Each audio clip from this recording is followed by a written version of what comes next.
And good morning. Happy December 11th, 2021. I want to thank you all for being here. If you can hear me, if everything sounds all right, if you can, the picture looks fine, make sure you're smashing that thumbs up button. Let the YouTube algorithm know that, that you're here and that things are happening. Morning over in the comments. Morning, Jim, Jeremy, Cody. Good morning, everybody. Um, we'll wait for a few more people to pile in here. Hope everybody's doing well this morning. Um, Few things to talk about here this morning. Good morning, Alonzo, JH, Zach, everybody piling in. Sean, George, Steven, Steve. Make sure you're hitting that thumbs up button. Harrison, Ryan. Yes, Ryan Sharp says greetings from Windyville. And it is definitely windy. I didn't let the dogs outside until I could have got the spotlight out, but it was early and it was cold and I was lazy. And I waited for the daybreak to come to check to make sure our fence was still standing. Last time we had wind like this, we did have a tree come down. I've got to figure out how to get on the backside of our property and get it cut and get it off our fence and fix a little portion of the fence. Thankfully, the fence isn't damaged enough that the dogs could get out. Um, but thankfully, we didn't have any damage. And TN Bighorn says, "Good morning from a tornado damaged Tennessee." Yes, Sean. Good morning. 60 dB. Good morning. So, all of you who are in Southern Illinois, Missouri, Arkansas, Tennessee, Kentucky, our hearts go out to everybody that sustained damage last night. And if there's anything that we can do remotely uh, uh, to help, just reach out. And uh, sometimes part of being a good part of a community is, if I need to give a little bit of time to help somebody out that's struggling right now, just get in touch with us. So any of you, if you have customers, friends, family that need a little remote help, let me know. We do have subcontractors and we are more than happy to donate some of our time and times of need to help people out. So just let me know. And we're going to keep everybody in our thoughts and send positive vibes that way. It is not a good situation uh, in Southern Illinois, Missouri, Kentucky, Tennessee, Arkansas. It is not good. So uh, yeah, TN Bighorn. If you read his comment, there is Western Kentucky suffered some um, pretty devastating tornadoes, maybe the worst tornadoes in the history of the state last night. So, all right. Good morning, Michael. Grayson. Good morning. So, um, yeah. So on my agenda is the Java bug that was released. So if you looked at the CERT, CERT, if you don't get those notifications from the government, you should go sign up for those. But when I got the notification, it was some of the things were still pending investigation. But apparently, Ubiquiti has already patched the vulnerability. You, it's not like an update that you can like app get. I don't think. I think if I read correctly, you actually have to go out, download it, and install it. So if you have a public-facing UniFi server, that is something that you are going to want to check out as soon as possible. Some things are not affected. It's my understanding that it is, Apache with Java and things like that. So make sure you check that out. I don't have all the details yet. We were still analyzing it yesterday afternoon as a team, along with writing procedure policy documents. So, all right. Good morning, Grayson. Good morning, Tom, Gibby, Noodles. Ryan asks, "Are you doing the new CompTIA Linux Plus?" Not at the moment. I am finishing my CWNA and then I am moving on to the CISSP. Tom Riley has reported over at Hostify that they are completely patched. They did it discreetly. So JH asked, "Did you see the Hack5 New Wire video about a bunch of vulnerabilities on home-based routers, including the Synologies?" I have not. If you want to put some details in the chat about that, I'm assuming that it has to do with OpenSSL, maybe. Not 100% sure on that.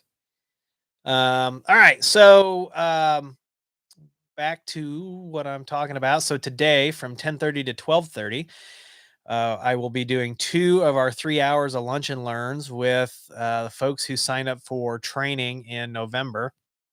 And we did that. And so we're going to be doing a deep dive into VLANs and a deep dive into Ubiquiti firewall rules. And then that last hour, when we have it later this month, will be just an open Q&A session. So that's going to be fun. Good morning, Tony with Quick Tech. If you have a NetTool and you're not following NetTool on Twitter, there are going to be some nettool.io updates pushed out, and Nathan is pretty excited about those. So make sure you're checking that out. Let's talk about UniFi Talk. So you probably saw the video that I posted, and asking people, hey, call the number, test it out. I'm going to put the number right now in the chat. So if you haven't seen that video, you can. By the way, I tried to post it on TikTok, and TikTok, because I posted a phone number, took the video down, which I thought was hilarious. And I'm sitting here, my numlock's not on, so I got to start over again. But if you want to call the number, assuming that my friend Joe doesn't break it again, so if Joe is listening, yesterday, Joe figured out how to send simultaneous phone calls, sent a couple hundred phone calls to the UniFi Talk system and broke it. Actually crashed my UDM Pro. It rebooted by itself. And then after it came back up, it wouldn't take any phone calls, even though it said it was online. So people kept pinging me in the video saying, hey, dial a joke's offline. We can't get anything. And so I, just before the live stream, manually stopped the talk service and restarted it and then tested it. And it is working again. So, if you're looking at UniFi Talk, just know it is probably not going to work for a call center. Anything where you're going to get large amounts of call at the same time, because we broke it. We broke it good. So, yeah. Grayson says he's planning to study for the CompTIA CISA Plus and Linux Plus. Yeah. So when I originally took my Linux Plus, I took both parts on the same day. And funny story, I'll tell you, don't ever be afraid to fail, because the first time I took it, it's divided up into. When I took it, it was divided up into 2 parts. It was two exams, and at that time, you also got, was it a SUSE Linux? You got a couple different credentials when you passed it. And there were 2 parts. There was like the security / networking part, and then there was like the Linux setup side, right? Well, Ubuntu has made me extremely, and I know I'm not in this boat alone, but has made me extremely lazy when it comes to actually setting up system partitions and the commands used to do that. So I kind of fluffed that off, right? I absolutely just killed and just dominated the networking and security side of that exam. And but I failed the first half of the exam, which was I'm not going to repeat verbatim the questions, but like, you're doing X with the partition, type the command to do it. Well, I've gotten so lazy and so used to automatic partitioning. I got to I didn't even study for that. And so it took me by more surprise than it should have. And I failed it, So, study. And even if something doesn't seem like you're going to use it, it's probably going to show up on a certification exam. Let's see. So the phone number is there, the 309-928-0656. If you need a smile, that is dial a joke. I changed the jokes the night before. I've been trying to change them every other day. Good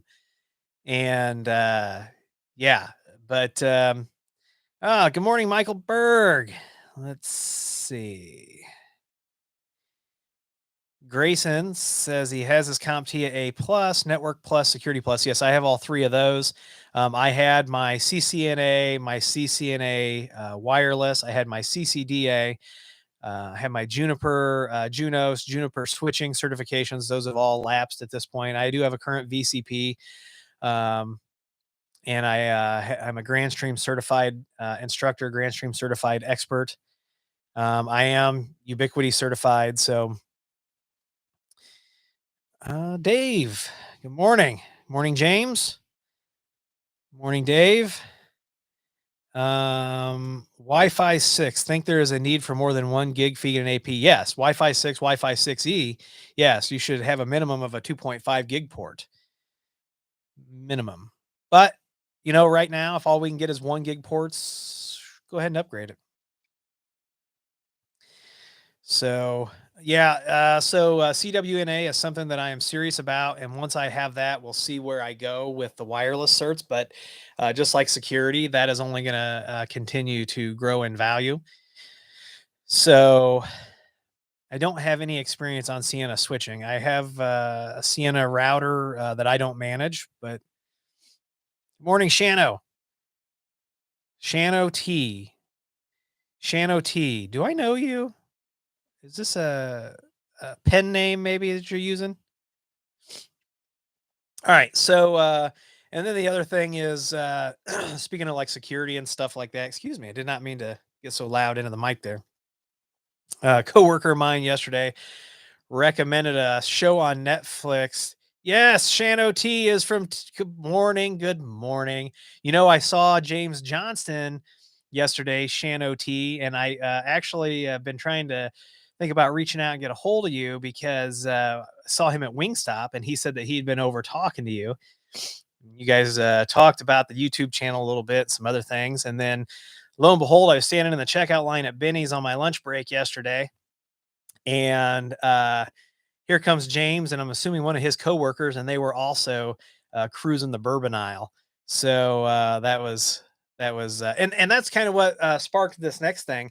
So a coworker of mine recommended a show on Netflix called Heist, and episodes 5 and 6 are called The Bourbon King 1 and 2, and it talks about what they were calling uh, Pappygate and about insiders stealing bourbon from the distilleries in Kentucky, and they estimate it was $1 million+ worth of inventory. I mean, it was absolutely crazy. So if you get a chance and you want to watch, something, uh, it's a good watch, and it's each episode's about 40-45 minutes, and it's fantastic.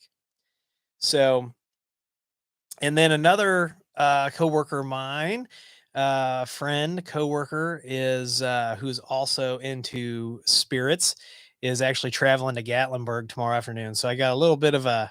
If I said I didn't have a little bit of travel envy, I would be lying. And Ryan says he hates that Wingstop. I love Wingstop. I love it. It's quick, it's convenient. The wings. I've never had bad service or bad food there. And Tony says, Willie, you actually have time to watch TV. Yeah, I got caught up. Only had 4 unread emails in my email box last night, and opened up day 10 of the Jack Daniels Advent Calendar. Tried that out, and then decided to have a bourbon after that. And we were just relaxing, and yeah, just taking a few minutes to kind of chill out and watch TV. Yeah, I actually did watch TV last night. It's a very rare. Um, Grayson says a Zip Recruiter emailed me saying that I have not applied for a job that requires experience with Juniper routers and switches. Juniper, I'm in love with Junos and the way that Juniper handles their configurations. They're also doing something really neat where existing model switches and routers can be adopted into their AI driven software defined networking platform. And but I will tell you that Junos, excuse me, extremely powerful. I love looking at the configuration. It's like looking at an edge router configuration where everything is hierarchical and it's all curly bracketed out. So it makes sense and it flows logically and you can read it very easily. And there's nothing that's really hidden that's going to catch you by surprise. Whereas if you're looking at Cisco configurations, sometimes things can take you by surprise.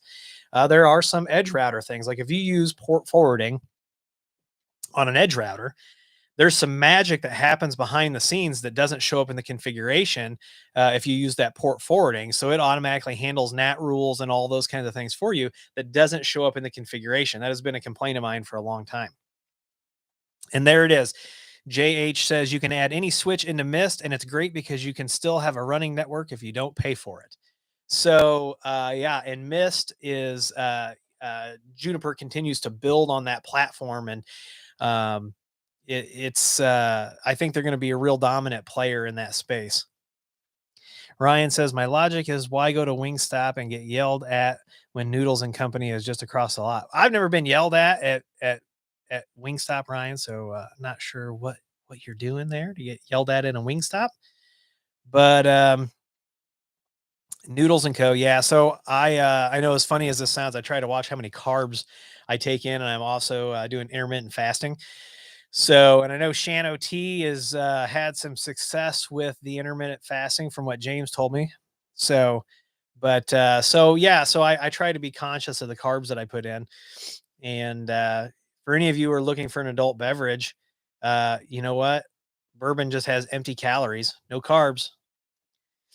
So, another thing that I used this week, I bought this myself. This was not given to me. And this is a Grandstream headset. It's a very simple headset. I think I paid maybe $25 for this. I'm going to do a full review video on this, but it will work with Grandstream phones, and it also works with my Windows PC. The one thing is I should have bought one that had bigger ear cups. But I used this on several. I had to work from home unexpectedly one day this week, and I used this on several Jitsi calls and Zoom calls, and it worked out really great. My right ear was a little sore because this cup. I had to figure that out whether it needs more padding or what. But Grandstream does make a great line of headsets. So like I said, I paid for this one myself. Oh, and speaking of, I did get confirmation from Synology that they are sending me a router. I don't know how much I can tell you about the email that we talked about, but I will be getting a router. I'm on the list, and it looks like I get to keep it. I do have a new NAS on the way. I don't think I get to keep that, but we're going to do some videos on that. I'm going to be doing videos on the QNAP that I've got sitting in there that's running a Ryzen chip. So those are coming soon. Trying to schedule workout, year end stuff. My day job, I've got 2 full-time employees leaving. And so things are a little crazy here at the end of the year. Good morning to Joe Trelli with Cajoling Technologies, who successfully broke Unify Talk yesterday. And yes, Joe, you successfully broke Unify Talk. Someone probably have to pull some log files, send them over to Ubiquiti, figure out what happened. Maybe the UDM Pro just doesn't have enough resources to be able to handle the kind of traffic you threw at it. But even after the system crashed and rebooted on its own, it still didn't. It still didn't have enough. Whatever, it was broken still, right? And I just rebooted it this morning, and so Jim says, I lost over 100 pounds watching carbs and doing intermittent fasting. Been lax lately. Need to get back on the wagon. Yeah. So, especially around the holidays, and that is fantastic, Jim. 100 pounds. And can I ask what your timeline was on that? But, around the holidays, it's a little extra hard, to watch that. But, oh, Shano is really committed. His, intermittent fasting is now 20/4. So Shano, are you actually eating are you eating dinner with your family? Is your 4-hour feed window like 3 to 4, you noon to 4, where you at? So I'm still on a 16/8. So I don't eat until noon, and then I cut it off by 8 p.m. Um so and I was down 12 pounds. So and I've been at it about a month and a half. Alejandro asks, good morning, everyone. Hey, Willie, do you know if Grandstream GWN APs are in some way compatible with Cisco ISE controls to get to their portal. That I don't know. There are some programs that are universal, like HP/Aruba has one, the ClearPass, that can be used with multiple different vendors' APs. I work at a site that I work in an environment where I do consulting, where they use Cisco APs and ClearPass to manage it. So I know that it is possible, but I'm assuming you could use the GWN APs in that. So it took Jim about 100 pounds in a year, man. That is fantastic. And there is Wyatt, my son, jumping in.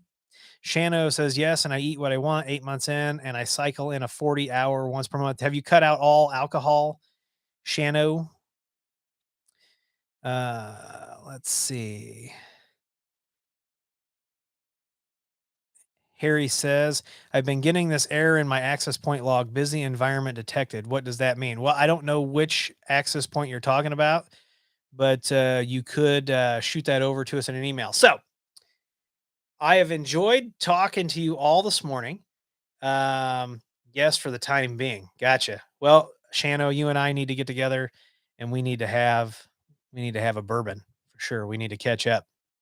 So Shano, I also see you had some jobs posted when I was looking at salary requirements, and I don't know if Indeed just keeps things hanging out there. If you really had those open, shoot me an email, buddy, or a text message. It is 8:20. I have to get ready for breakfast with Santa Claus. We got to go do breakfast with Santa, and then after that, I'm doing that 2-hour training. So I want to thank you all for being here this morning. If you need consulting or if you want to support the channel, all the things are down in the comments. I do appreciate you taking time out of your morning to spend with me, listen to me ramble, ask questions, all that good stuff. And so I'm going to head out of here for now. And everybody have a fantastic weekend. If you're in one of those areas and you need help, reach out to us. If we can do something remotely as far as consulting goes, we are more than happy to help out. So once again, I'm Willie. I want to thank you for being here. And as always, I'll see you in the next video.